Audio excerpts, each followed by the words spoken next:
Hello. All right. Are we live? All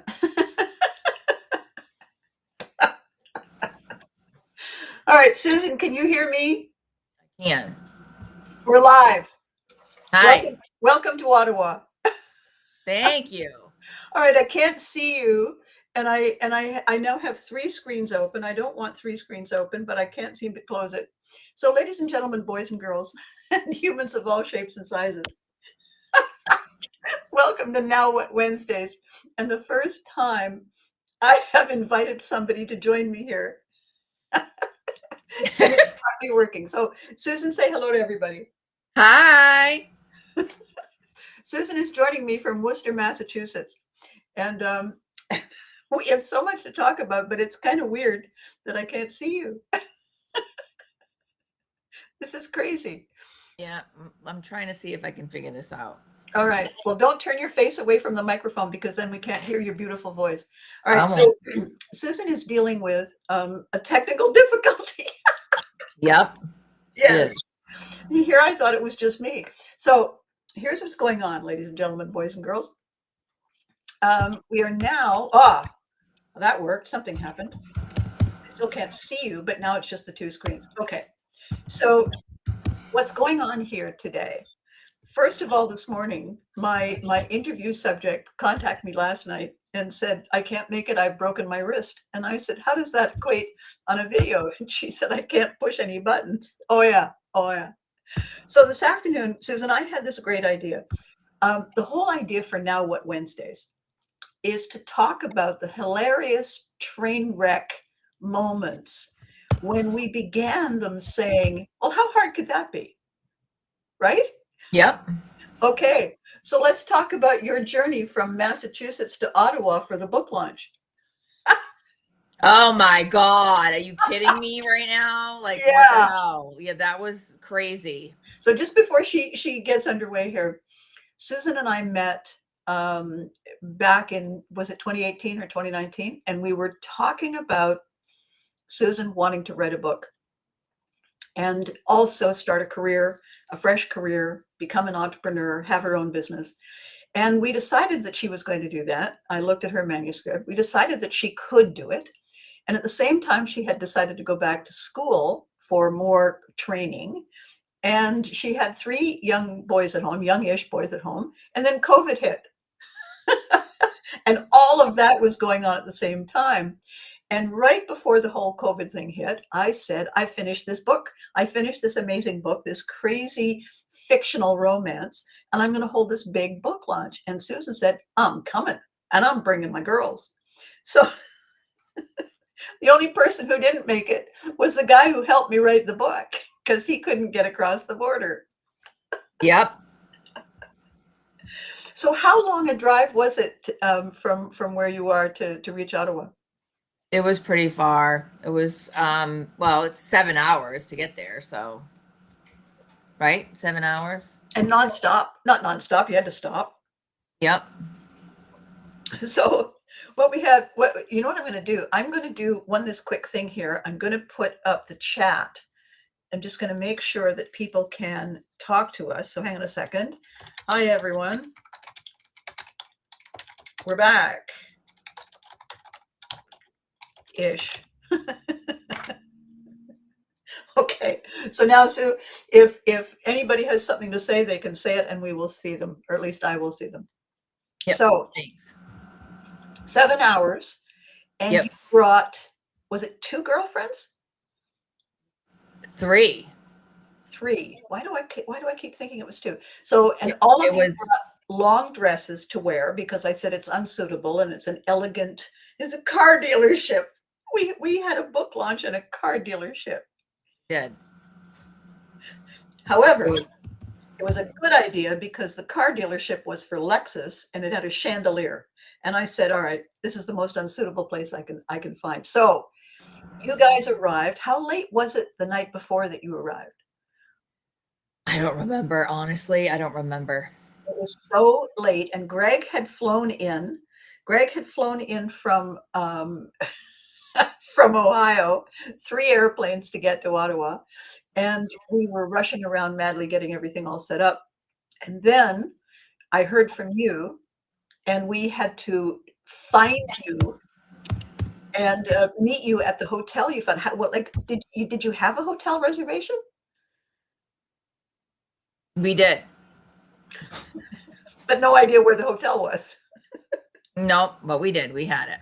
And it was late. Like, you got in really late. We did. We got in really late. It was a long ass drive, and I had to drive the whole entire way because nobody else wanted to drive. Craziness. You're the star of the show. You're the one with the next book coming out, and you're the one who has to do all the heavy lifting. Does that seem fair? No, that wasn't fair at all. And then, of course, we got to the border, and that was crazy too. How did you explain it? I mean, we got to the gate, and you have to give your. I don't know why I connected. Oh my gosh, Sue, so Kelly is on watching. Hello, Kelly. She says, I remember your book launch. I was there with my brother and sister. So Kelly, we had these crazy fabulous people, and so Kelly, you remember Sue? She and her girlfriends, they all had the long dresses. Let's see what she says. This is so cool. I've got the text coming up, and I've got you, and it says STO on my screen. All I can see is your initials. So it was really late. You had your long dresses. You were doing all the driving, and you got in late, and the hotel was okay. I imagine it didn't matter to you. You just wanted to be able to go to sleep, I suppose. Yeah, we were exhausted. It was definitely a long drive. For sure. So Kelly has just said hi, Abby and Sue. Hi. So, and then the next day, everybody reconvened at the car dealership to get everything ready. And we had these crazy drag queen security guards, these fabulous drag queens in their cocktail dresses, their sparkly dresses. And we had a bunch of licensed servers. We had wine and beer, and we had somebody who brought cupcakes. And at the very last minute, we needed a coat rack, and my friend Billy brought the coat rack with no hangers. So at the last minute, Greg and I had to rush out, find a store, and buy hangers for everybody's coats because it was a cold day. Yep, it was. Yeah. So then last minute, we're all getting ready, and we're all using the bathrooms in the car dealership for the last minute makeup and the dresses. Do you remember all this? I remember all of that. It was crazy but beautiful at the same time. It was definitely something I will never forget, considering the fact that like it was in 2019. I was in school full time, raising 3 children, divorced, and trying to figure out who was looking after the guys who were were they looking after themselves when you said, I'm off to Ottawa, see you later, kids? No, their dad took them okay for the weekend, of course, their dad. But yeah, so I'm in school and going through craziness after the accident and everything, trying to figure out how to even manifest through that stuff. And then I'm driving to Canada with 3 people who wouldn't even get off their phones the entire time. One that was a psychotic something. No. It's probably the excitement of crossing into Canada. That can affect anybody's brain. One that just played on her phone the whole time. One that was just talking. So it was definitely interesting. And then we got there and we got to the hotel, and you come out in this like beautiful like outfit, like you were coming off of like a beautiful, amazing place. You had this beautiful jacket on. Your hair was all beautiful, and you looked amazing. And then we sat at the restaurant for a while, and it was funny because I could watch you kind of like, I don't want to say sizing up them, but kind of like looking at them going, well, she's interesting, and she is too, and that one too. And all right, this is going to be an interesting weekend. That's for sure. And Greg was so tired. He was so jet lagged from all the flights. And he's sitting there looking at me saying, are we staying the whole night in this restaurant? Like, how long are we doing this? So then the next day, the day of the book launch, we had all these people show up. We had a crazy girl who was supposed to be taking everybody's coats and introducing Oh everybody. my God. Yep. And then the girl with the cupcakes. She was on the phone the whole time with the guy who couldn't make it across the border. Oh God. And I thought, why is she not doing her job? What is she doing? Yep. So, but we had great servers. We had just the best, and it was my friend Lawrence Evanchik. He has a nightclub in Ottawa called Live on Elgin, and I hadn't realized, because I'm not up on these things, um, you had to have a licensed server. You couldn't just have the beer and wine. You had to have somebody who was certified. Otherwise, it would nullify the insurance on the place. And so I had to run around, and he got some people, and then my security detail, darlings, they came up with the wine. And then the other interesting thing about the whole event was how all these people kind of cross-pollinated. And because we had construction people, and we had car salesmen, we had people who work in show business, we had people who work in bars and restaurants, and then friends of mine showed up, and it was just a really crazy, interesting mix of people who Yep. kept coming and going. And then I think, tell me how you felt when all of a sudden you met the dogs and Gaetan and his veterans who work with PTSD service dogs. Wasn't that amazing? It was amazing. Yeah, everybody was just so genuine and so nice and just really wanted to just be a part of the event, of your book launch. And the fact that the interesting part was, like, you were telling me that you were having at a car dealership, and I was like, "What?" And you were like, "Yeah." I'm like, "All right." And when I walked in, it had these chandeliers that looked like they were, like, I don't even know, just crazy. And you felt like you were in like a ballroom, and I was like, "Well, this is definitely interesting." And Right, so, right. yeah, in a good way. It was, yeah. The gentleman who so Lance Moran, who does the fan events that I go to every year, he works at this car dealership, and I said, tell me about the car dealership. And he said, oh, my boss needs to show you that. And so the boss is walking me across the street saying, I think you're going to like this spot. And I walk in, and there's, aside from the luxury cars, this chandelier. And I thought, you're right. So, but on top of that, and on top of the people, we had the most brilliant cartoonist, caricaturist, Matt Urquhart, and his wife Anne, and they were doing drawings pretty much on the fly. He did one of you. And then we also had Dave Poulin and his wife Lucy, and they have a video production studio, and they were taking our pictures. So we had professional photographers, we had professional artists, we had professional servers, we had a professional cupcake lady, we had and then of course we had professional drag queen security people. Um, it was an unusual event, to say the least. It was. And then the after party. The after party, after Gaetan and his fabulous people, their retired veterans and their dogs left. And by the way, Gaetan had said at the beginning, listen, please don't be worried if any of my people have to leave suddenly. And wait, your face just came up. Yeah, because I can't figure out how to fix this stupid thing. Oh, okay. But So- before it just said STO. Now at least I can see your face. Hello. Exactly. So I was like, you know what? I got to figure out how to do it. I don't know why I can't get the video to work. The restream is not working on my computer or my phone, which is very strange. But anyway, Well, here I am. this is what happens when it's last minute. This is why it's now what Wednesdays, right? But here I am. See, there I am. This is better than a broken wrist and she can't show up at all, right? So we're improving. We're improving. Yeah. So now you can see me now. See, there I am. So we had Gaetan explaining to me that they might have to leave suddenly. And I said, they have a second gig. Where are they going?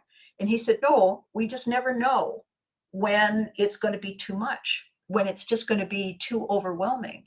And so that's a thing to kind of come to terms with, even with their service dogs. If a person has a service dog and they're trained to alert to a PTSD potential episode, sometimes you don't know what the trigger is going to be. And we had cupcakes and we had wine and we had beer and we had people and books and whatnot. Who knew what could happen? But Mm-hmm. then they stayed and stayed and stayed all the whole time. They didn't leave. Nobody left. And then we Nobody. went to, and then and when we did leave, we went to that awesome restaurant place, I know. that So bar, our beautiful that food security detail. and alcohol. It was a wonderful guy whose drag queen name was Tatiana Romanoff, and but the restaurant is called Mr. T's for Tatiana, and we were wrapping things up, winding up, and he came over and he said, "We're heading over to the restaurant. We need to change, and I have to be there, and I'm going to start making dinner for you. So don't delay." And yes, sir. So we packed everything up, cleaned everything up the best we could, because of course Lance's boss wanted to be able to have the car dealership open again the next day. And so we all leapt in cars and we headed over there. And so it's a Sunday. It's a Sunday. What could possibly be going on a Sunday early evening? Oh, karaoke. They had so it was packed.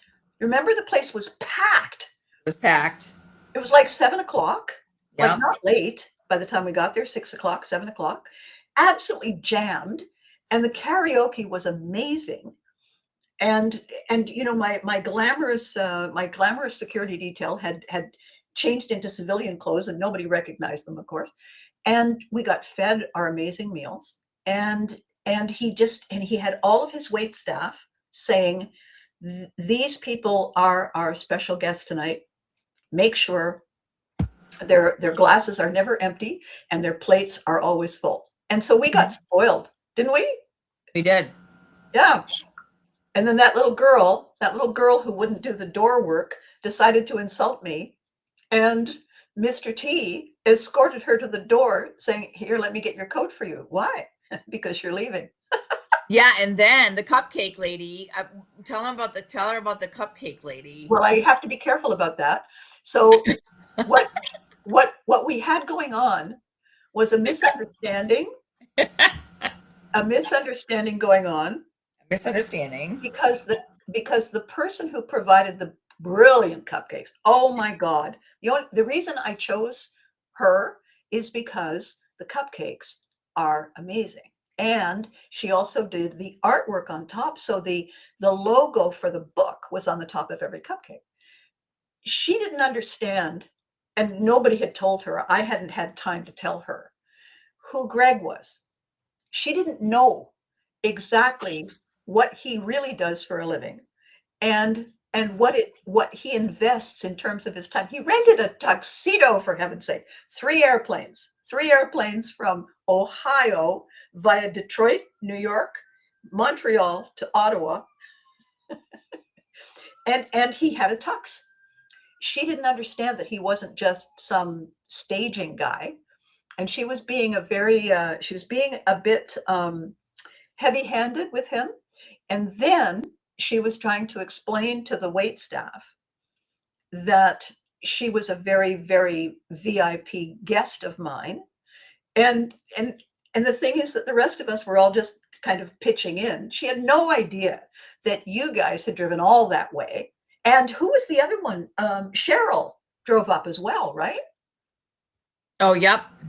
Right. So, and I was thinking, you could have carpooled, for heaven's sake. So Cheryl drove up, and I had asked her if she was going to, come with it. No, I just wanted some time to myself. So there was Cheryl and the three of you. So 4 people, 4 of you from the same spot in Massachusetts, without the guy, who co-wrote the book. And then very confused people who didn't have any idea who was who. And I believe you had maybe one of the best times ever doing the karaoke, no? I did. It was fun. So the whole idea about Now What Wednesdays, one of the other things that I wanted to bring up if we had time. Kelly has just said the cupcakes were fabulous. Weren't they? They're just so, I don't know what it is that she does when she makes them. They're just amazing. And when you say, "Can you do this? Will you do this?" It's last minute. And they go all out. in order to accommodate you. You don't want them to feel that they're not appreciated. It's just that you get busy. You get really busy and really hectic, and it's difficult. It's really difficult to keep Mm-hmm. everything on an even keel. So the other thing I wanted to talk about, because this happened in the writing of the books. This was part of the challenge, was figuring out how to do the books, what they would look like, because even with Unsuitable, what I was looking for in my book was something that would make people blink. It's a romance novel, and on the cover was a dagger. And you think, how is that even remotely romantic? Like, that doesn't make any sense. Is it a murder? No. What it was, I had found that image of the dagger.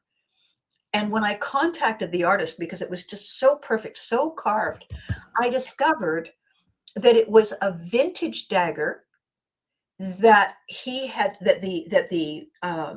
found and was able to take a picture of. So I'm talking to somebody in Serbia who had taken a picture of this vintage Viking axe, this knife, that you would carry on a waist sheath, right?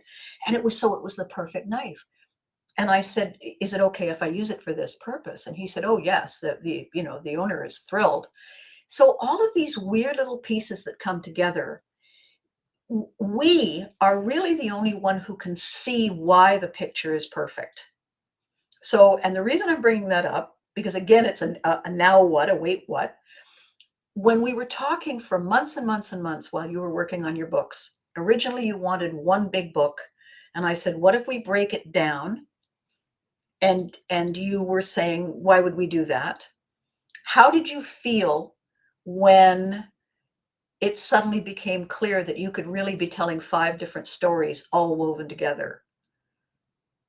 I mean, it was definitely interesting. It was kind of scary at first because I wasn't really sure where to go with it or what the deal was, you know what I mean? But Mm. Messages from Your Inner Child had its own message in general anyways because of my motorcycle accident and everything that I was in.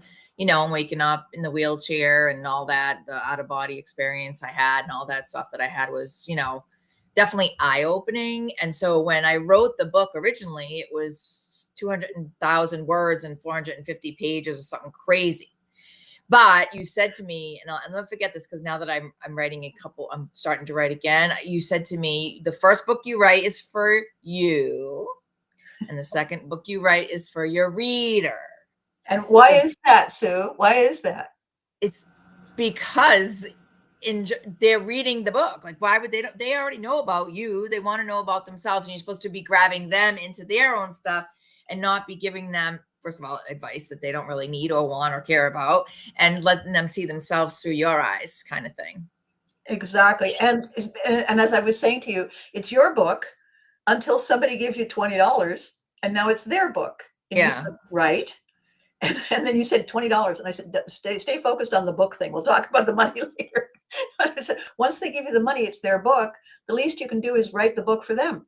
Well, And I got to tell you, Abby, too, that like if it wasn't for us doing that at that time, it was crazy. I mean, I was in school full time, massage school, energy work school, trying to figure out like 40 hours a week, working still on the side, raising the kids and writing the books. And there were nights where I would go to school because of my accident and my brain injury and all that stuff that I had. That's much better now. It was very difficult me to sometimes to come into terms with what I was trying to learn because my brain didn't work the way that it used to work because of the accident.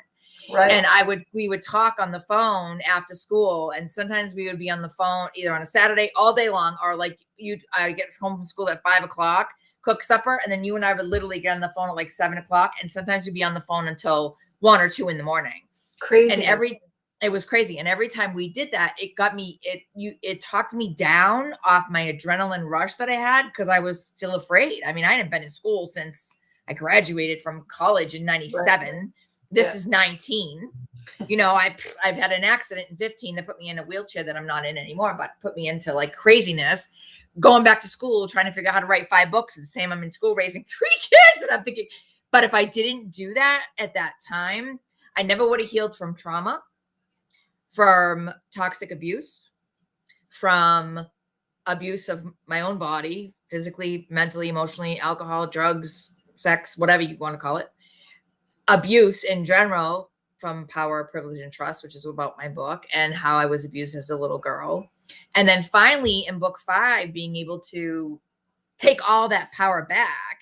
And I'd be lying if I said there aren't days, even now, even though the books are written, I've opened my business, that I still don't go backwards, because I still often think about those things. But the books are meant to bring people through that, a little bit of my journey, but then bring them through their journey so Yeah. they can heal. And you and I did that together, because we knew deep down, and pandemic happened. So here we are writing my books, and then in March, where were you going to go on a Saturday night anyway? You might as well be on the phone with me. You're not going out, right? and so the first book I think finished in December, because we started in September. Then I'm in school. Then this stuff happened in February with the pandemic. Then school closes in March. So now this whole time I'm doing online schooling. Now we're writing the books. By the time I graduated in September of 2020, I finished all my 5 books. And you were also homeschooling the boys because they couldn't go to school either. Yeah, it was crazy. I know. So the fascinating thing about the books, what I thought was so interesting, and for people who don't know, one of the ideas that I had quite a few years ago with the books, the first time I had done a book collection like that was for another woman who'd gone through a lot of abuse, Victoria Scarcella, and I did small booklets for her because there were so many things that had gone on. I needed to have a separate book to interview other survivors, and another separate book to interview the heroes who stepped in to help them, because it wouldn't have been possible for anybody to identify with Victoria. She'd just been through so much. So I thought, this is very interesting. When a book has a bunch of chapters, people will put the book down and come back to the next chapter. Well, what if the book itself is a chapter? What if we separate so that people can just read? And Kelly has just said, that is amazing what you just said about all the things that you did when the pandemic. So Kelly's paying very close attention. We never really got a chance for anybody to get to know you at the book launch. It was just so hectic and crazy, right? So yeah, but it was just starting, and it was about your book, which was amazing too. I mean, and that the way that you put that together, and it was so good. I mean, thank you. And I needed that book, and I needed you to help me get through everything. And I think we needed each other at that time. I think we both needed each other. So what is so important about the kind of injury that you had, I can't wait for you to meet Rob Bob, because Rob has got a whole thing going on with brain injury. It's called Life Rewired. And he's just a lovely guy. So I'm going to introduce you to him, because he's got a whole thing. He's got clients all over the place he's talking to and interviewing them. And I think it's a direction we need to take you.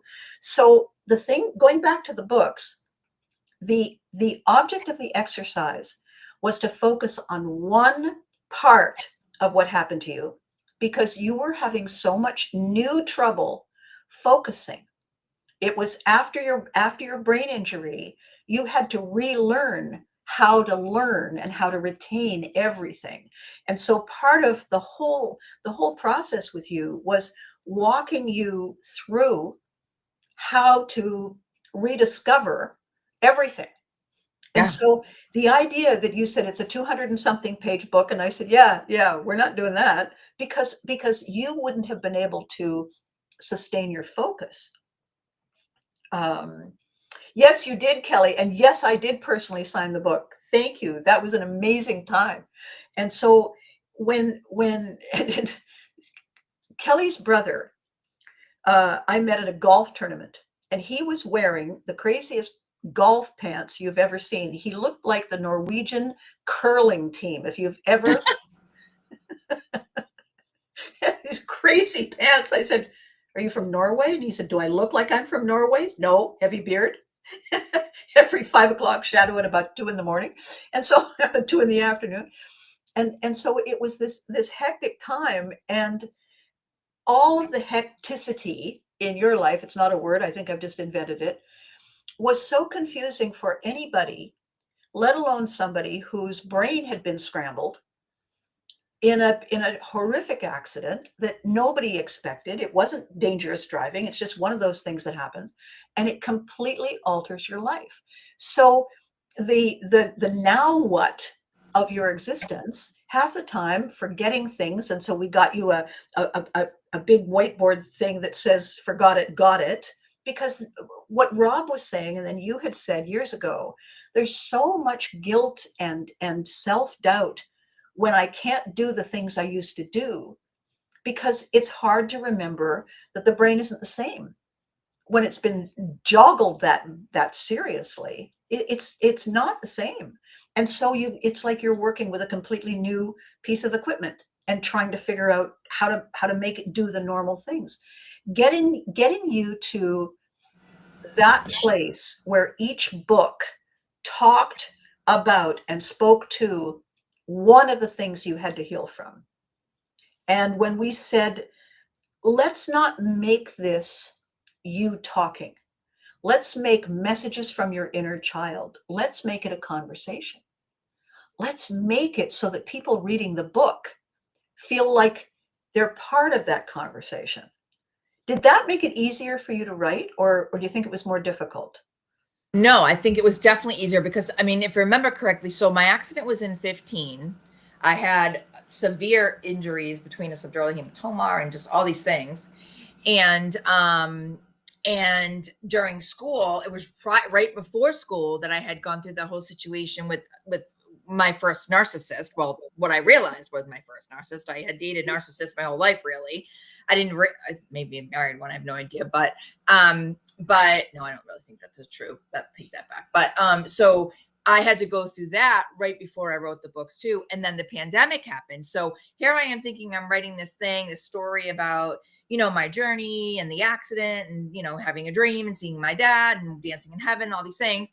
And then going through the addiction, not even realizing why I was addicted, and then finding out why I was addicted to alcohol and drugs and people. And then I had to relive every single component of my life to be able to write those books. And it helped me heal. That's the hard part. That's the Yep. hard part. And sometimes in the discussing it, Yep. in the walking through it, working through it, Yep. brainstorming the way to say it, Yep. it was really tough on you. It was really, because it does expose a lot of things that you weren't necessarily ready to be looking at. There are a lot of tears. Yeah. But it was so worth it because I would never have figured out a couple things. I would never have figured out, you're welcome. I would never have figured out that, one, it wasn't my fault. It was never really my fault. Right. I was taking blame for all of it. Yes. And two, that there is a way to rise above it, which is why I have the radio show now, because I was like, look, if I can get through this. And then we had moments too, you and I, where the word, I always had a word, like cheese doodle was the word. Remember? And then there was one thing, Kelly has to hear this, because there's one thing that you said to me that I still take to say. Every single person that I meet, no matter what I do, whether I'm doing Reiki, massage, polarity, having a conversation, every time they start telling me about their life and I can see they're fixing someone, I go, so you're a fixer. And I start laughing. And they go, what? I go, that's kind of funny. And they're like, well, I'm like, because that's me. And they're like, oh.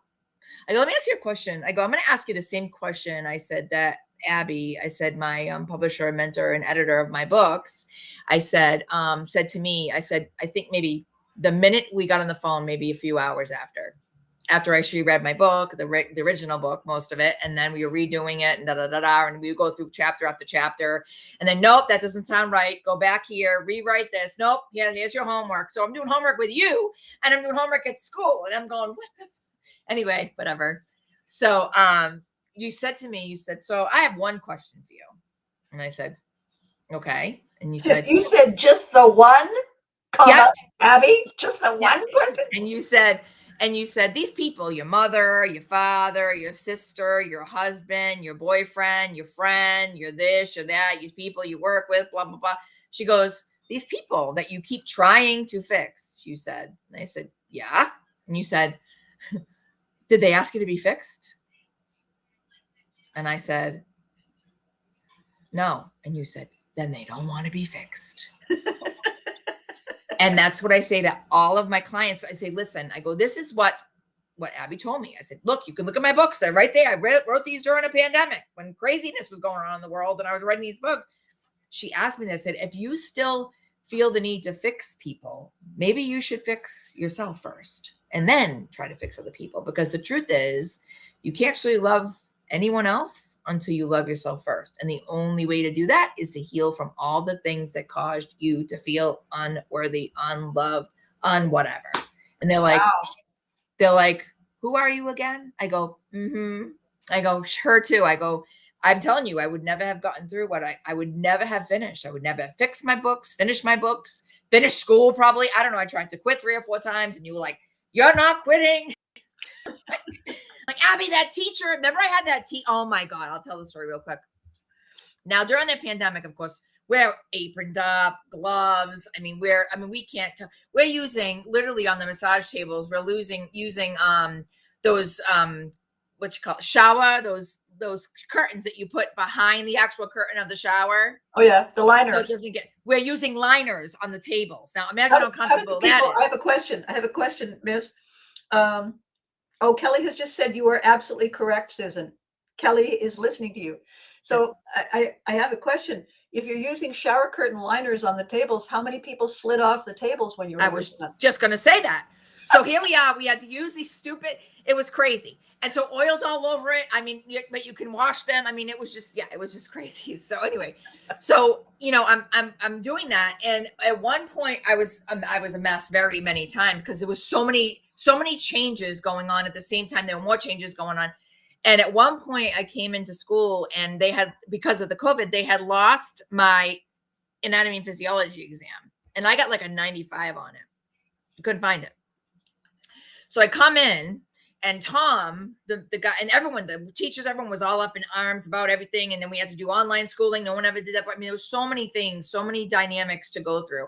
And Tom was at the door and I was like, Tom, I got a 95 on that. If you lost it during COVID, because we were not at school, that's not on me. That's like on you. I said, he's like, well, the only thing you're going to have to do is you have to take it again, or we'll just give you a 75. I go, oh no, I don't deserve a 75. So I'm having this conversation. So I leave him, I walk into the room and Wendy, the teacher, she goes, you're late. Oh yeah. And she's like 4 years younger than me. And I was like, what? And she's like, you're late. Do you know that if you're late, you can get kicked out of the program in front of the whole class? There's 25 people in the class at the time. I looked at her. I was like, yep. Okay. And I walked out the door and I went into the other room and I just started bawling my eyes. I was crying so much. So I go outside and I'm sitting outside crying. And one of the students comes out and we're having a conversation. I told her what happened and she went and told Tom, and Tom came out, and then Wendy came out and she apologized to me. She's like, I heard you're upset about something. And I said, you know what? I said, here's the thing. I said, you're really not that much younger than me. You know what I mean? I said, and I mean, I'm here just as much as you are trying to figure out how to get through this craziness. I said, but I don't need to be embarrassed by an entire class of students. If you had something to say to me, you should have brought me out of the class and discussed it with me privately. I said, because that's not right. I said, I got in the accident. I'm a mom of 3 kids. Here I am trying to do this class and da-da-da. She apologized. She goes, I'm so sorry. And then she goes, I'm going to apologize to you in front of the class. I go, no, you're not. She goes, why? I said, because you don't need to do that. It's not necessary. And she did. I need to apologize for Susan because now I felt like a piece of, but I was like, you know what, whatever. That's just her. She obviously got lack of control. Just stop for a second. Every single thing that you're saying is a very interesting shaping of the way you were seeing the world. You were standing up for yourself in ways that you hadn't done.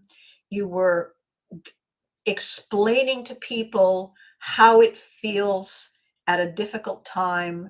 You were not jumping to the conclusions. You were not being impatient with your outcomes. No. In so many ways, being able to talk about why you were writing, why this part matters to you, why that part, yes, you're right, that doesn't matter, I can change it. What I want your take on is, in the process of taking the way you feel out of you, out of your body, out and putting it on a piece of paper, and then, arguing, discussing, erasing and rewriting, but doing it at arm's length rather than it rattling around inside you. Do you think that that might have helped you in terms of the way that you deal with your clients now, that you have given yourself permission to let go of a lot of things? Oh, absolutely. I'm a teacher at the school I graduated from, for goodness sake. So the minute I graduated, so we graduated in September of 2020. I opened my practice during the pandemic in December of 2020. Well, Right. technically, I started opening. I didn't open the doors officially until April, because I had to paint it and colors and branding and all that with you. And so then I did that, and then it was probably like September of that year, September of 2021, that Tom reached out and was like, we're looking for some teachers. Do you want to teach? And so I was like, what? And he's like, yeah, we need you to teach here. And I've been teaching ever since. So I opened the clinic in December of 2020. I started teaching in September, I think it was November of 2021. Then I got my own radio show in December of 2021. And yeah, everything I do from the minute from the minute I get up until the minute I go to bed, I try to feel like, all right, so if I was this person, like, what would I need right now? Like, and I try to give back as much possible. Like when people come to the clinic and they have a massage, they have Reiki, or they have polarity or intuitive coaching, they fill out the intake and I read the intake to see where they're at, so I can see what level they're at. Because of course now I've leveled up.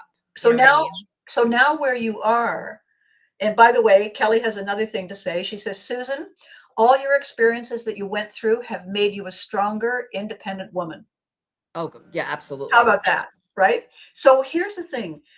What you do now, everything that we build is like the foundation on a house, right? First of all, you have to get the foundation solid, and then it takes a while before you can decide on tiles for the bathroom and colors of curtains in the living room. You're building the structure. Once the structure is there, you don't necessarily have to notice the structure, but it's guiding all the decisions that you make. Like all the work that you and I did, all the work dealing with Victoria before that. She was so badly abused that she had a very difficult time reading. She was hit on the back of the head with a crowbar, and so she really struggled in the same way that you did at the very beginning of the writing and the rethinking. You showed me the original manuscript, and I said, "Good, that's your book. Now let's rethink all the things you need to say." What you've got now, when you were building your intake form differently from most intake forms when you go to a massage clinic, because you have the usual stuff, but you also have all the other more healing oriented questions. Yeah. I don't think you would have been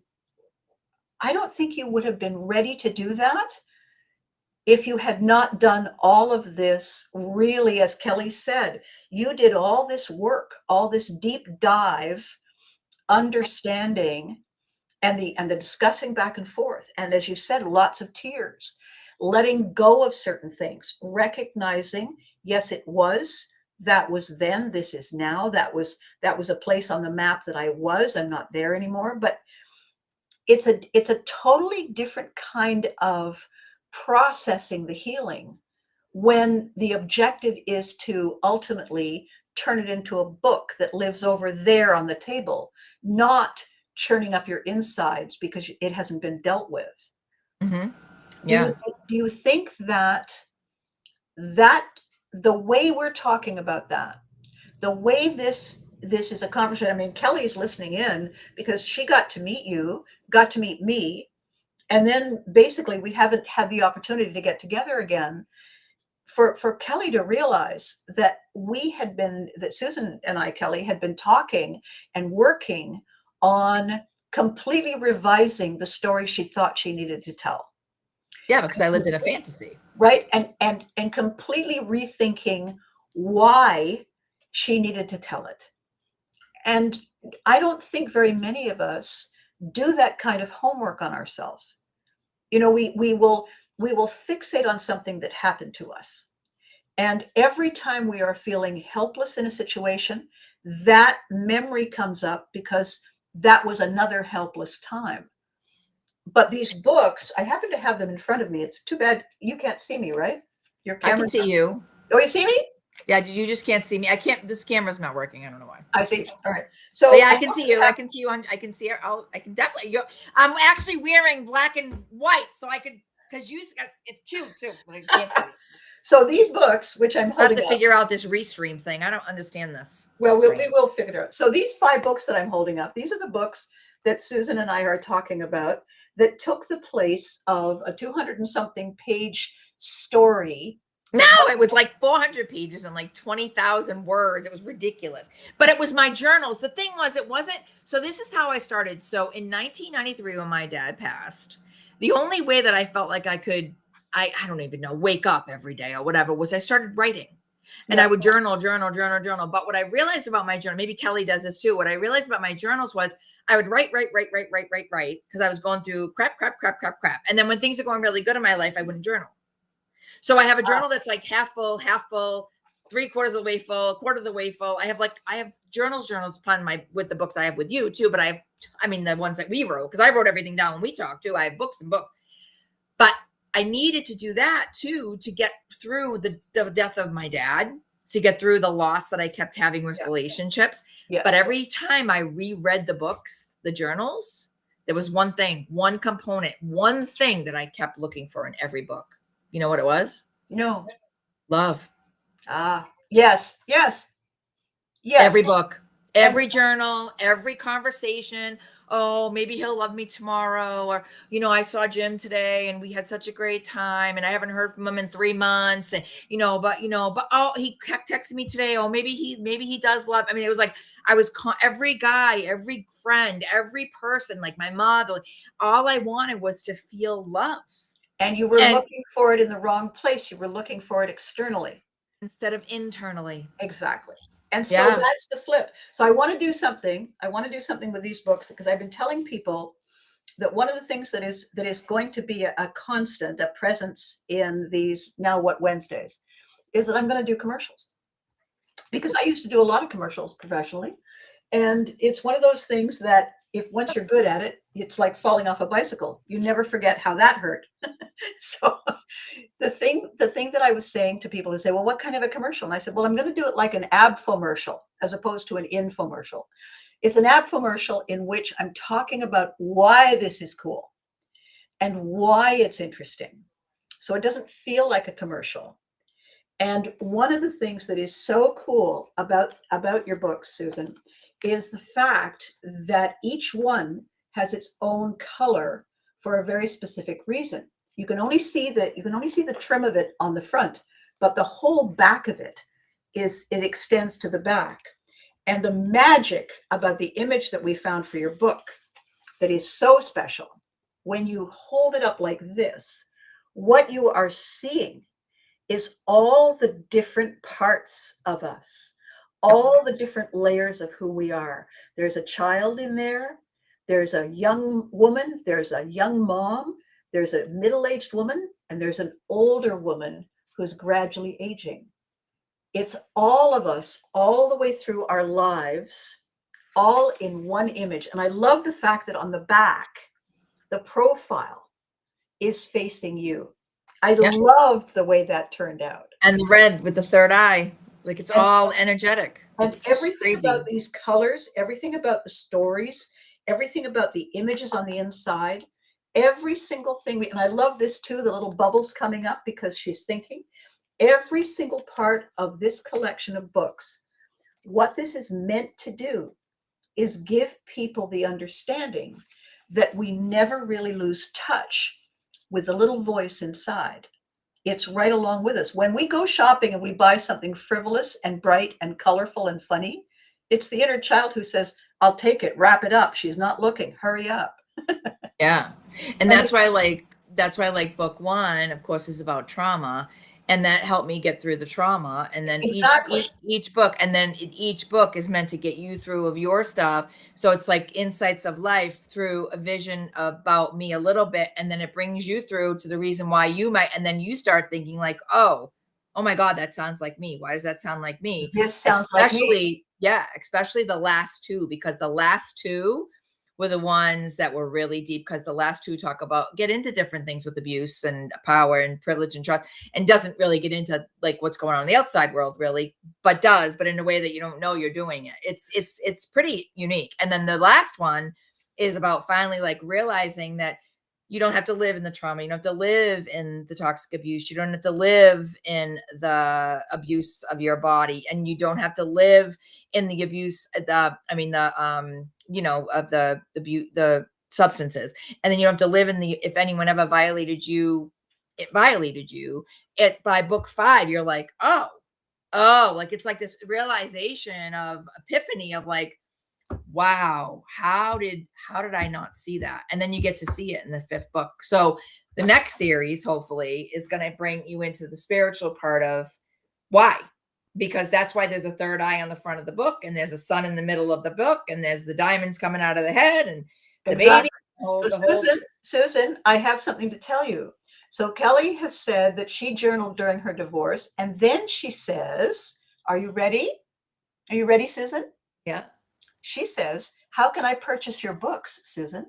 Oh, that's awesome. But tell her. So they're on, you can get them on Amazon. They're all on Amazon. And they're also on my website. If you want to look at my website, you can purchase them directly from my website, which is susanitylife.com. So Kelly, and so we're going to talk about the name of her website and the name of her business in a second. So Kelly, Susan's full name on Amazon is Susan T. Willett. And I'll reach out to you and I'll give you the connection, Kelly. What is fabulous about these books, because this is what Kelly was just saying, that she journaled during her divorce. So she's got that journaling thing in common with you. And what is so great about the non-commercial commercial is we never get a chance to listen to the journey of discovery that the author is on. One of the things that I said to you, and whether you believe me or not, at the beginning, you certainly ended up believing me. I said, at a certain point in time, the book starts to write itself, and you might as well just go sit down over there, because it's not going to let you write what you were thinking you were going to write. Oh, the universe was like, sorry. Yeah, no, we're going this way. So Kelly, what is so great, these are not long books. They're like 35 pages, 35, or is it 40?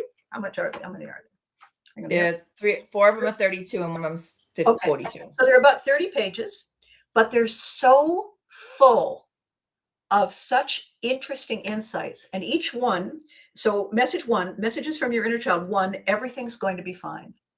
That's the beginning of this journey. And then the last one, book 5, says, I believe in you.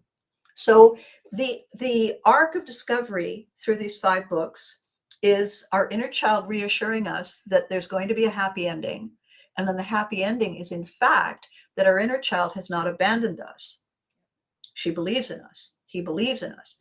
And so what this gives us is something that we can just leave and read a part of. We can come back and look at it.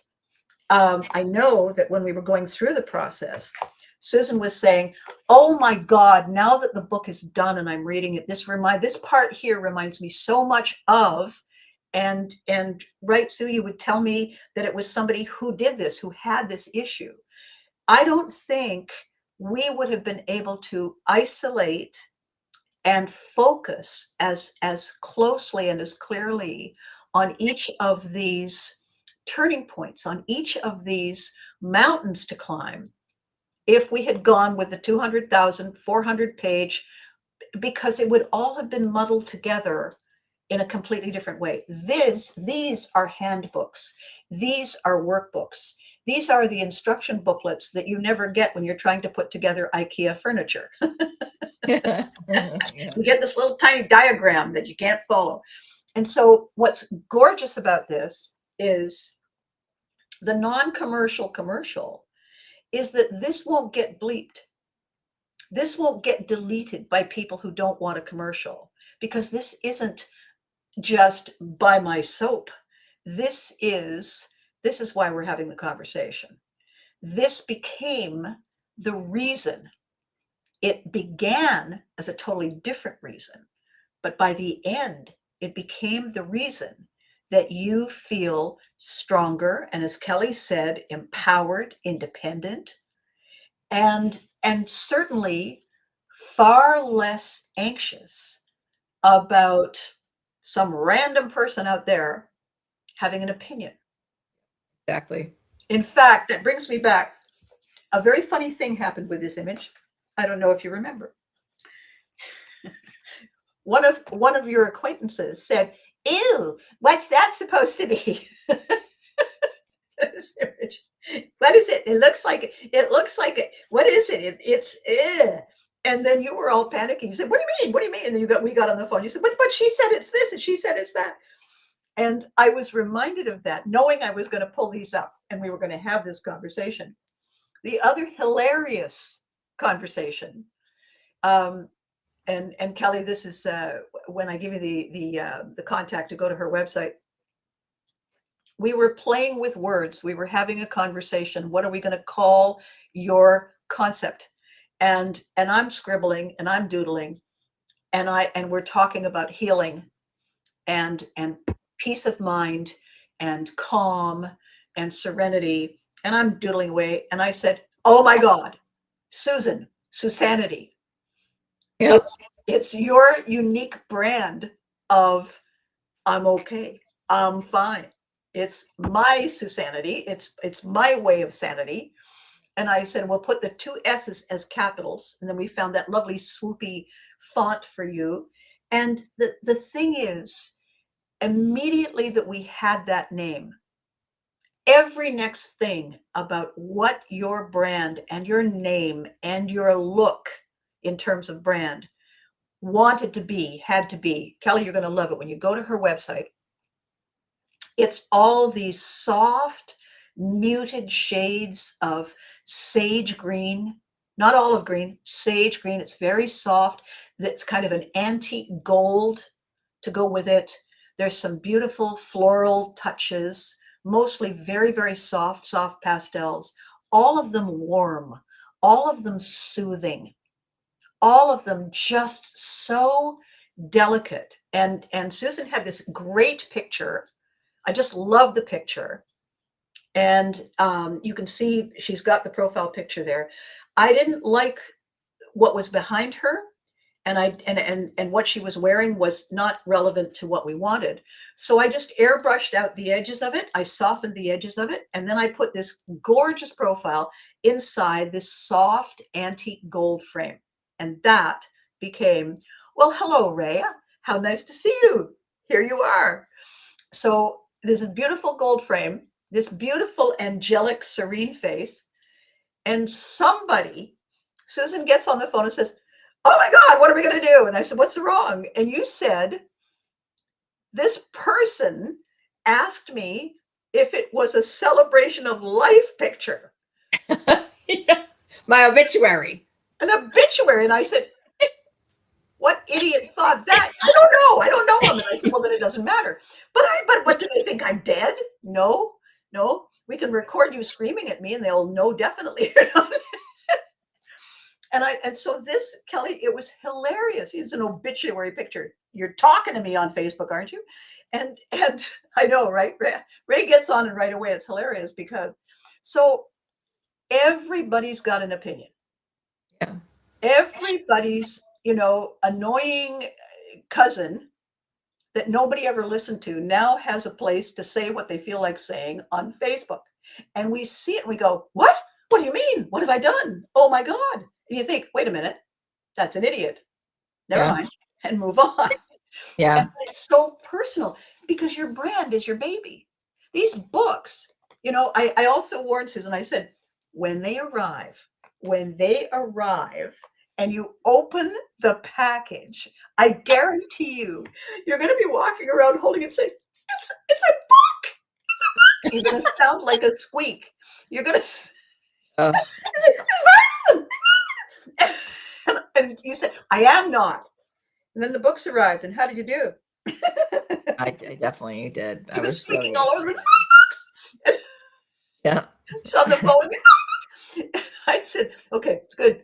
Laura, but she said, but because you have them in your hand. They're real. And the beauty, this is bringing this whole thing full circle. Oh my gosh, we've been on for an hour, just like all of us, always, right?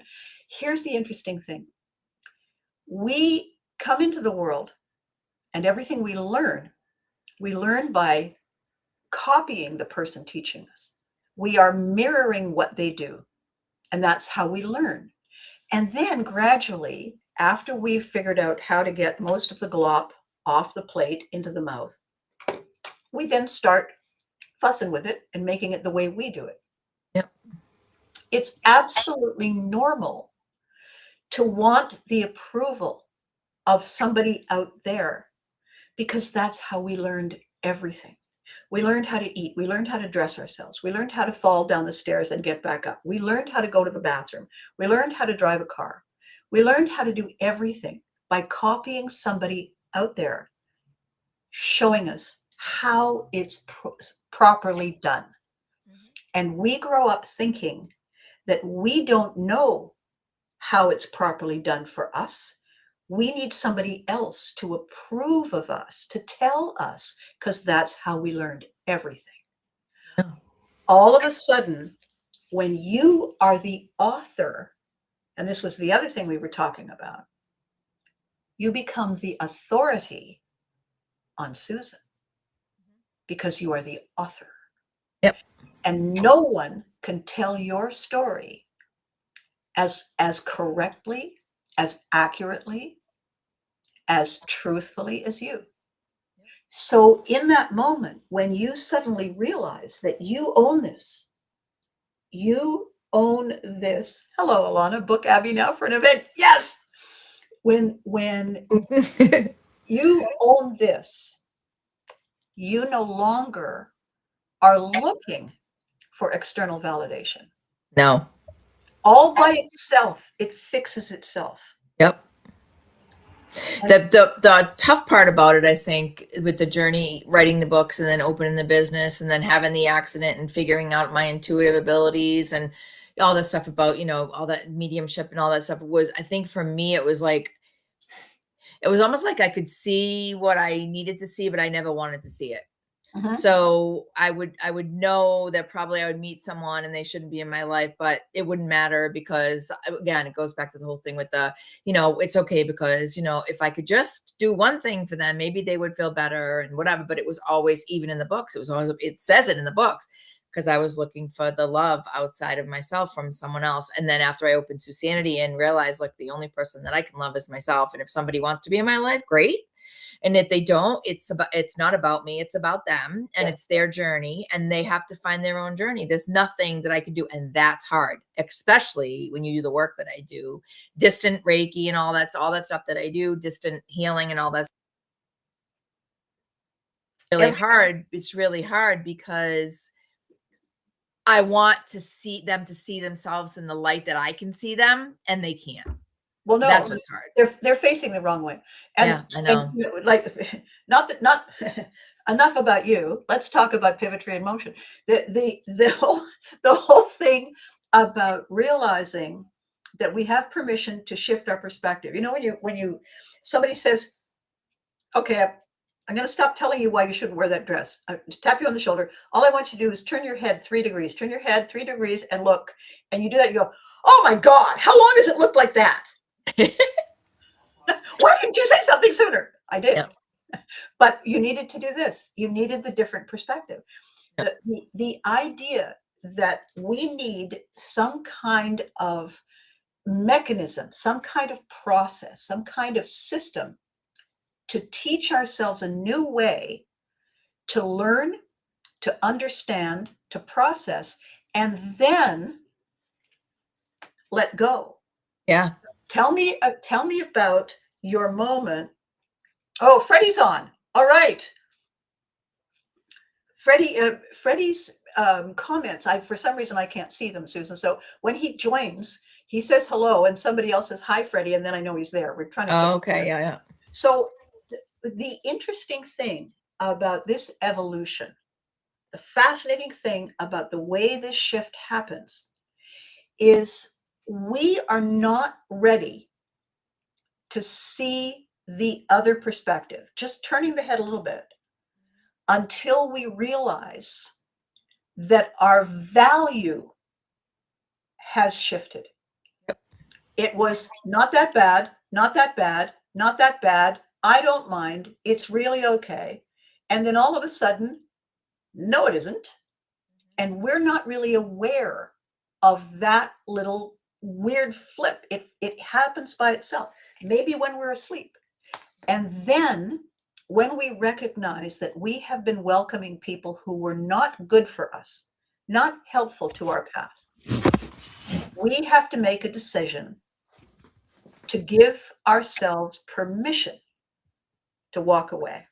Yep. And And that's not easy. And the thing that was so beautiful when we were talking about it, I said, it's very hard to draw a line in the sand, because a line in the sand makes us feel guilty that we were part of all that poaching our boundaries. Yep. And I said, but if the line we draw is a heart-shaped line, and we're willing to say, I still love you, but I'm going to love you from afar. We're not denying that it was important once. We're not saying it didn't do something for us. We're saying, yes, it did. Yes, it did. And now it doesn't. And so now I'm going to cherish the memories, but over there. I'm going to cherish the need you had to be the fixer, the solution, the white knight, to make life easier for everyone. It took a long time for you to realize that as long as, oh, Ray, I'm so glad you came. Ray just apologized and saying she's sorry she's late, but at least she's here. And so the beautiful thing about realizing that it's okay to have believed something, okay now to realize that it doesn't serve you, that it may not have served you, but it mattered to you.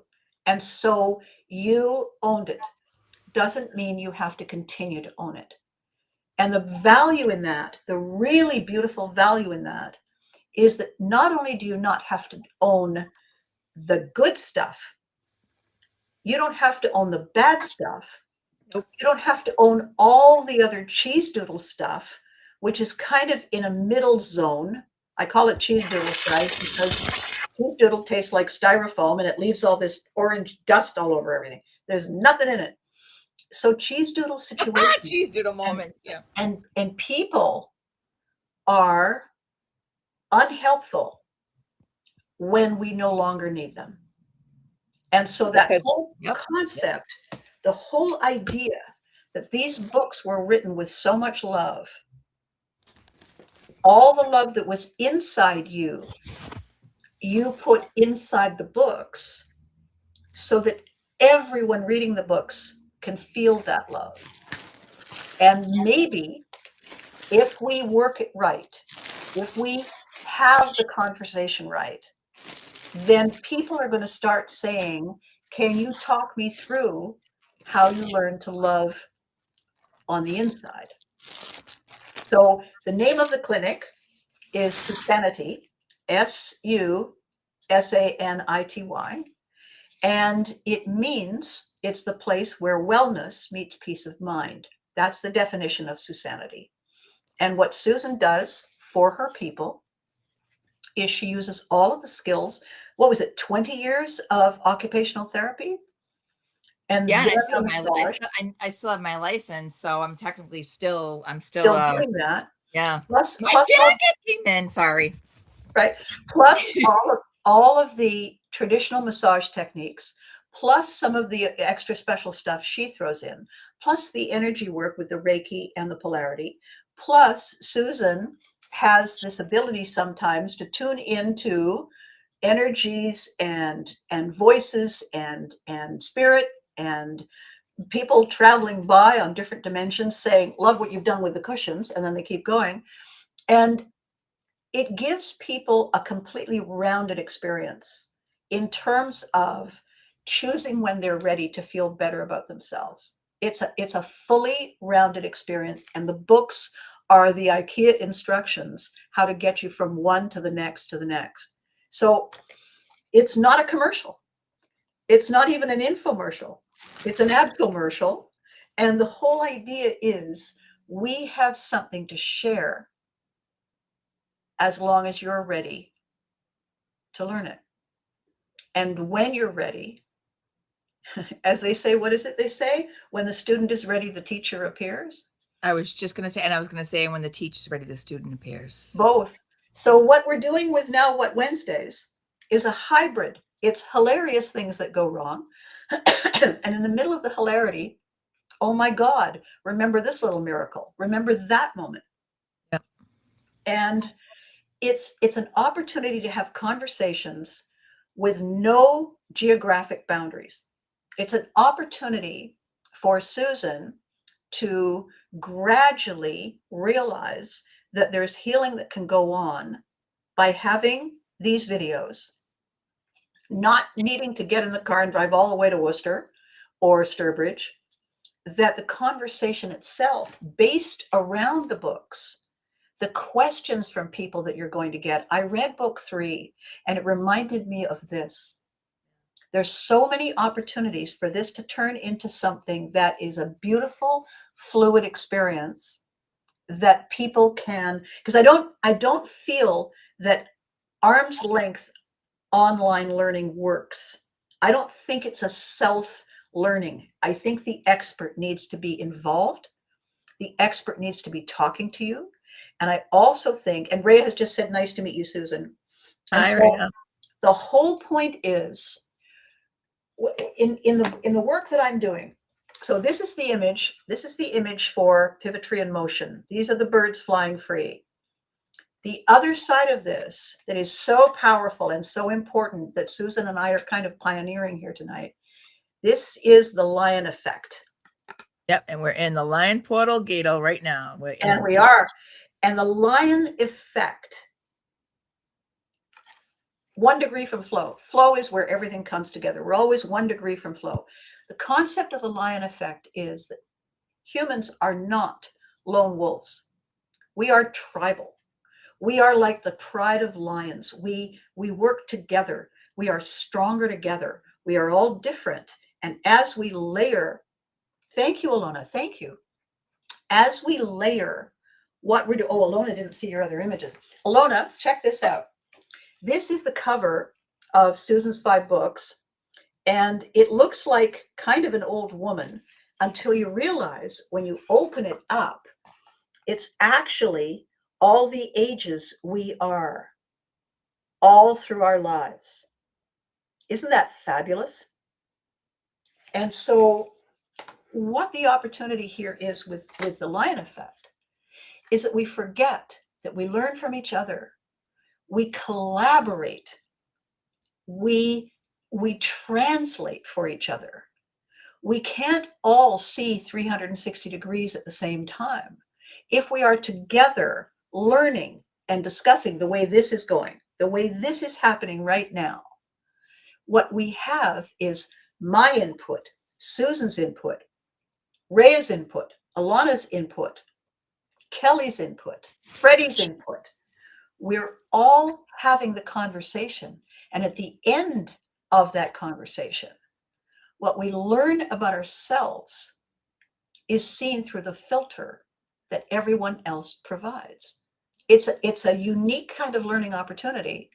And I'm just so excited that it's coming together. Me too. I can't wait for this. It's going to be so good. Try and show a little enthusiasm there, Susan. So can't help it. I can't help it. So here's what we're doing. Here's what we're doing, boys and girls, ladies and gentlemen, humans of all shapes and sizes. If we liked this idea of Now What Wednesdays, this is episode 2. This is the evening edition of Now What Wednesdays, day 1. What we need to do is have you go over to YouTube and subscribe, right? So, because YouTube will then send us a whole bunch of money. We love that. And then what we need to do, all of you, every single one of you, Alona's got so many cool ideas. Alona just said she loves your energy. Oh, thank you. Don't encourage her, Alona, because Yes, encourage me. Yes. when she screams like that, all the wax in my ears comes out all by itself. Poof. It's really unnerving. So I don't do that during work. I mean, when I do distant Reiki and distant intuitive code, I don't do that. I'm very calm on the phone. I am, but I'm excited. I'm excited. I just got my jacket. I just got my Susanity Life jacket you had me order, and wait. I just picture you feeling that you have had a breakthrough and you've healed them, and they're on the bed, they're on there, and they're just thinking, "Oh, I'm healing," and you go, "Woo!" and they yeah, I don't do that. 9 feet off the table, back down. No, I don't. I definitely don't do that. I just no. Oh, so Susan, this is what Alana is saying. She's in childcare. High energy is fantastic. Yes, it is. So Rhea says, we're going to get in trouble. Well, hello, Rhea. I don't believe we've met. What is wrong with you? This is a Viking group here. Yeah. So the object of the exercise here is to get people realizing that we can invent this. We can collaborate and invent a unique kind of learning.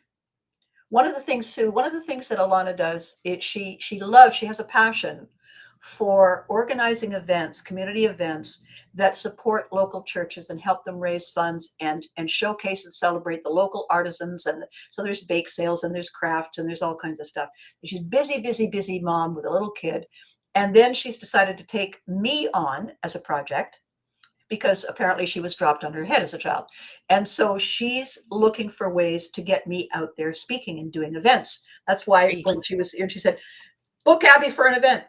So what we have going on here, ladies and gentlemen, boys and girls, humans of all shapes and sizes, is we have the beginnings of a village.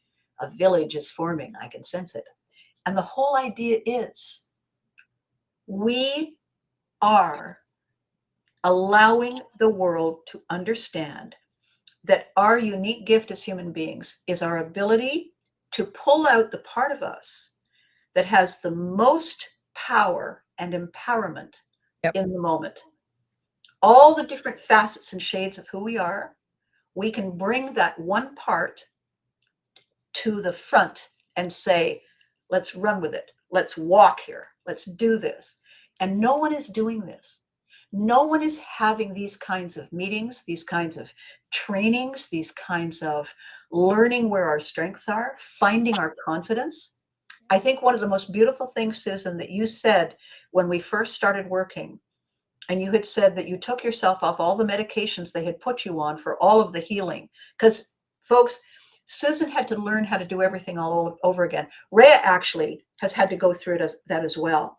Rhea had severe and serious relearning how to walk and do all kinds of stuff too. It's crazy. And people who haven't been through it can't begin to imagine what that does to your sense of who you are and the how thing much you deserve to be here.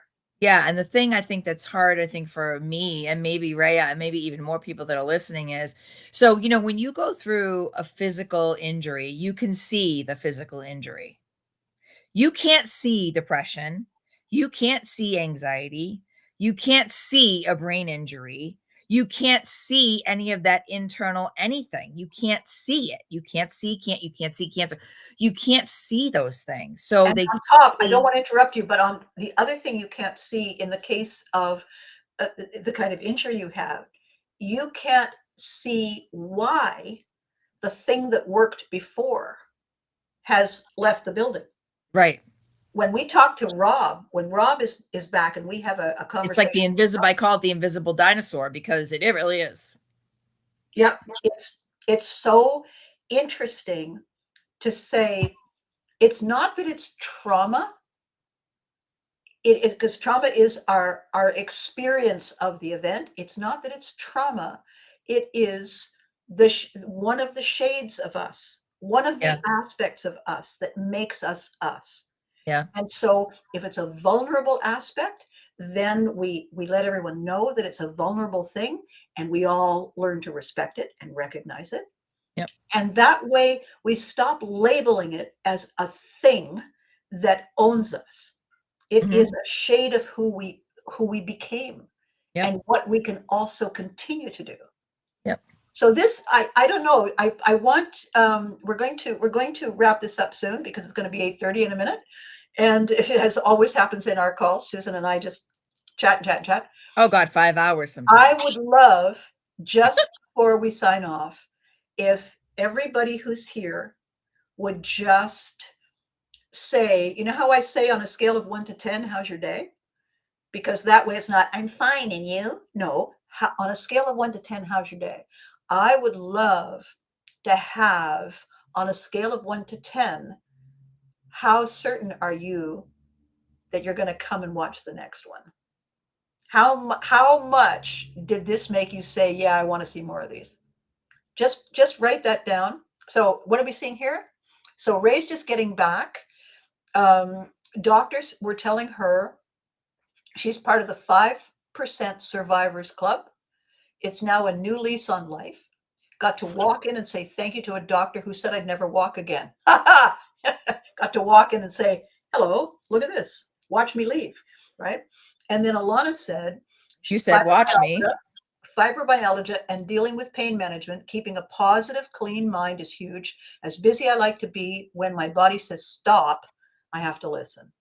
So And are you guys grounding yourself? That's what I need to ask you. Are you grounding yourself? Are you taking time to ground yourselves? Grounding, by grounding, I mean, that's why people hug trees and walk on the grass and take an Epsom salt bath. You know, grounding yourself, sitting still in silence for a little while and just taking deep breaths. Like Abby, we do this vagus nerve thing. There's other things you can do to awaken the parts of your chakra and the inner core of yourself so that you can heal from those things. Because none of that really has to be part of you if you don't want it to be. It's just grounding is super, super important. Making sure that you don't hold on to other people's energy and that you transfer it out of you and just feel good for yourself is really important. Yes, chakra work is perfect. Yep. Okay, here we go. Kelly says on a scale of 1 to 10, for me, it is 10 plus. Yay, Kelly. That's awesome. So after we're done, Kelly, I will message you and I will send you the link. Yes, Alana, meditation is great. Oh, yeah, amethyst, that's awesome. So black tourmaline is a very good stone, like a bracelet or something to wear for to get rid of energy or whatever. And then clear quartz is very powerful too. Very powerful. Those are good stones to have. It's so see, this is so cool. This is so much fun. I warned you, Susan. I said this is going to be fascinating. Rose quartz is great. That's for love and abundance. Yep. So on a scale of 1 to 10, Susan, how did it go? It's 10 plus for sure. This was good. This is exactly what we one of the need. things that I really, really like is to be able to say, told you so, told you so, told you it was going to be amazing, told you it was going to be amazing. When somebody says, well, I don't really, like, how would that work exactly? And I say, oh, are you a doubter? Well, you know, I'm skeptical. Oh, well, what I do is I go and get my listening brick and I take it out of the box and I give you a good sharp clip behind the ear to remove the doubt. It's a different kind of grounding. It's called Viking grounding. Yeah. And the person says, well, I don't think I like that. And I said, oh, you're right, you won't. Alana, you make natural gemstones for the ears. Oh, I definitely want to see those. You know why? Because I can wear them on my radio show and I can, and I can have you on the radio show actually too, if you'd like. And you can, because I can zoom you in. Excuse me, Susan, excuse me. She's getting me work. There's a child, she's teaching, she's doing these events. Now you want her on your show to show people how to do gems? Stop it. Well, get your own expert. You've been on my show. What do you mean? Yeah. All right. So now Alana says, my day started as a 2. Jumped on twice today. You ladies made me laugh and smile, bringing me to a 7. All right. Great. All right. From a 2 to a 7. We took over the show, Susan. Says, we took over the show, Susan. Oh, Alana, you have no idea. Wait till you meet Eddie. Eddie gets on. Eddie, by the way, is dealing with sciatica. Have you got a cure for that, Sue? Yeah, massage. Okay, well, I'll connect you. So what happens, ladies, is that Eddie gets on and he says hello to everybody, which is exactly wonderful. I mean, Freddie loves it. But then he'll start having a conversation with somebody, and it veers off, and they're talking away and talking away. And I'm looking at all this conversation going on. And I'm thinking, hello, over here, right over here. And they look. It's like they look up and say, "Oh, sorry. Okay, yeah, my bad." And then they're still doing it. We'll talk later. And I'm thinking, what? Can I tell them one more thing that you Yes. helped me with? Yes. So just for an FYI, like Abby has helped me through a lot of different things in different times. But the one thing that we did together and that she would all, because I have a really hard time not going into that adrenaline, especially because things that I went through as a kid and stuff. And so my adrenaline can get really high and I have to find a way to facilitate through it. So through that first journey, when we write in the books originally, cheese doodle was my word. And every time I would go through something, we get on the phone, like, and she'd be like, cheese doodle, and she'd say cheese doodle. And then just recently I went through something I won't really talk about, but I went through something that was crazy and it helped me wake up in ways I can't even tell you. But and my word was pickle. So now every time I'm going through something, it's the word pickle. And now I utilize that in my space too, because it's really important. And this is the thing about that word. You don't tell anyone that word. That's your word. And it's the first thing in life that you get to have that's all yours. It can be any word you want. It can be pickle, cheese doodle, any word that you feel that will resonate with you. And anytime you go into that space inside of your heart or your head or whatever, all I want you to do, and Abby wants you to do, is think about that word, because that word will take you, excuse me, and my throat chakra is going crazy right now, so I'm definitely supposed to tell you this, is keep you in that out of that space that you don't want to be in anymore. You just pick a word and you don't tell anybody about the word, but you write it down someplace that you can see it yourself. In the later folder. In the later folder. Yeah, in the later folder. Yep. Or to post a note on your mirror, whatever, wherever you want to put it. But and it's just yours, because it's the first thing you can honestly say, this is mine. I earned this and it's mine. And you can use that word anytime you need to. That's how I got through things too. That's another way I got through. Well, thank you, Susan. You're The welcome. thing about that word, the actual science behind it. And the cheese doodle was super funny because the orange on your hands, and the pickle was just something, but the cheese doodle was so funny. Well, the thing is, if you've eaten, so there's different kinds of these cheese products, but the cheese doodle in particular tastes exactly like a styrofoam cup. And you think, why would I eat two of them? What are you doing? You eat the whole bag. They squeak when you eat them. You don't want to eat food that squeaks. You have this horrible sensation that you might have actually eaten a mouse.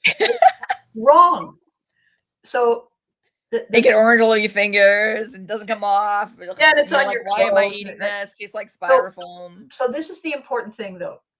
Scientifically, what that word does, first of all, it's a non sequitur. It's not attached to anything. Somebody's talking about, and then he did this, and then he did that, and I say pickle, and she keeps talking. I'm going pickle, pickle, pickle, pickle, pickle, pickle, and then she suddenly hears me and bursts out laughing because it sounds ridiculous. If you say pickle more than twice, you sound like an idiot. And so, and same thing, doodle, doodle, doodle, doodle, doodle, right? If you realize that what you're doing is the same effect. You see somebody riding a bicycle down the street, they're going really fast. If you pick up a stick and you go, purr, and you put it between the spokes of the bicycle stops now. It doesn't slow down and fall over. No, stick, thud. It's a disruptor. It kills the energy. It kills the momentum. It kills the cortisol. It's over now. The beauty of those words, they are disruptors. The stick and the spokes is a disruptor. It's not a slowdown. It's not a distraction. You have to say, what the hell was I just talking about? It's over. And the beauty, by the way, in talking with my lovely PTSD therapists who have this PTSD no longer, it's now post-traumatic stress growth. If you can use a disruptor And that's what the dog's function is. It halts, it kills like a kill switch on a car. It kills an attack. It kills anxiety at the root. It kills anything that is unhelpful to the point of harmful. So your special word, whatever it is you have, and what we are giving to each other is permission to understand that it's not a case of not being strong. It's not a case of no capacity to learn. It's that life is complicated. And our private disruptor word brings everything back to the simplest moment. And it's proven in science. And when I first heard it and thought it, I thought, brilliant. There's one person I know who uses banana. Now, if you think it sounds silly if I say pickle 35 times, try banana. You start sounding like a minion. So all of this tonight, 8:30, 2 more minutes, all of this tonight is proof that this idea had legs even before I got it up and running. Yeah. The fun aspect of it, the laughter, the exchange of ideas, the creativity, finding out what's connecting, everything is the lion effect. Everything is the village experience. Everything is us bringing from all the different corners of where we live. Oh my God, that happened to you too? I thought that was just me. Because we didn't grow up together. Susan has grown up in her area. Rhea grew up in her area. I left every 15 minutes, it felt like. We are all bringing a different perspective to this. And look how amazing it is. Look how Yep. incredible it is. So this is Amazing. day one. This is day one of Now What Wednesdays. Yep. Incredible. All right. I'm going to wrap this up. Susan, do you have anything to say before I wrap it up? No, just thank you guys so much for being here. It means the world to me, I know, and it does to Abby too. Like we've been working together now for 6 years. Wow.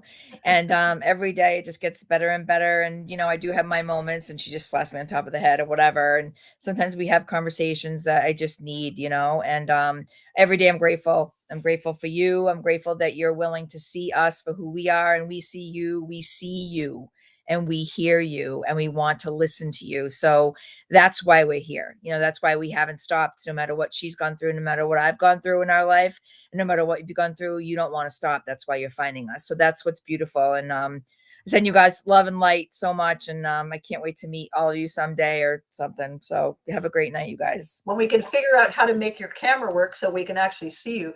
So how I end all of my videos is a conversation that I have always had with every live audience, to remind them that without the audience, it's a rehearsal.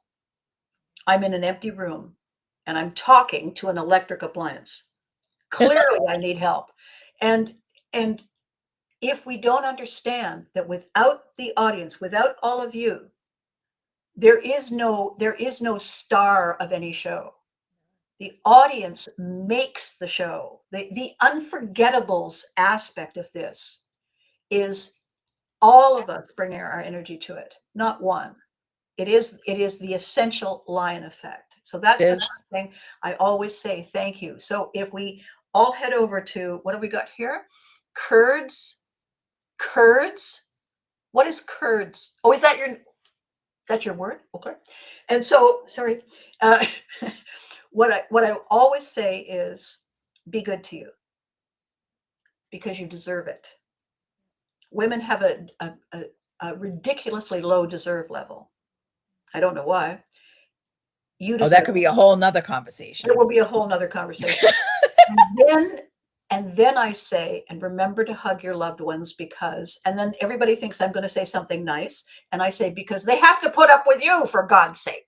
So until next Wednesday, I am going to be doing my Thursday tomorrow, but until next Wednesday, for more Now What? For God's sake, sidestep the cheese doodles. They're time vampires. they're not worth it. And we have so many more beautiful, interesting, clever things to talk about.